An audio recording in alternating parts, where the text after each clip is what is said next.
zusammen und herzlich willkommen zu einem weiteren sehr speziellen Review. Das mal von der Hugo Kotz Milzplatte Wasserfall und Dorfzentrum. Die hat 1038 Teile. Ich habe eine Woche gebraucht, um das zu bauen und habe etwa 150 Schweizer Franken Materialkosten gehabt, bis ich das alles zusammen hatte. Mitgerechnet die Sachen, die hier in der Mitte zu sehen sind. Die sind vom Lego Set 60380 Town Center. Der andere Teil steht dann noch da. Genau.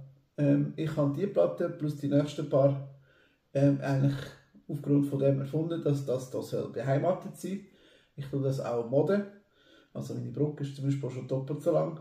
Plus es gibt noch eine Brücke hier rüber, weil da oben geht nachher der Wanderweg durch. Genau. Zu der Platte selber.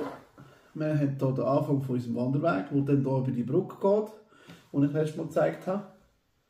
Wir haben den Bach, der fährt dann von hier hinten an, geht hier neben durch und unten durch. Dafür. Wir haben unseren Wasserfall, der runtergeht. Und weil er runtergeht, hat es hier unten die Ripple-Effekt. Ich weiß nicht, wie gut man das sieht. Plus, das ist der zweite Teil vom Wanderweg, also der zweite Teil von der Stege, der hier raufführt und eben hier oben nachher den Wanderweg durch mit einem kleinen Brückchen hier oben, wo jetzt natürlich noch nicht rum ist. Und das sind so Aussichtspunkte, dass man nicht runtergeht, wenn man sich umschauen will, hat es hier die Gitter, die wir auch schon beim letzten Mal gesehen haben. Genau, es hat hier einen Duplo, Lego und Open Bricks, weil die halt stapelbar sind. Abgesehen davon hat es sehr viel Lego Modell, Lego Set drin und Standard Milzplate Konstruktion. Genau. Ich kann euch noch zeigen, wie die Platte von oben aussieht. Ist nur ein kurzes Update, aber ihr werdet das in der Stadt wiederfinden und in dem Update.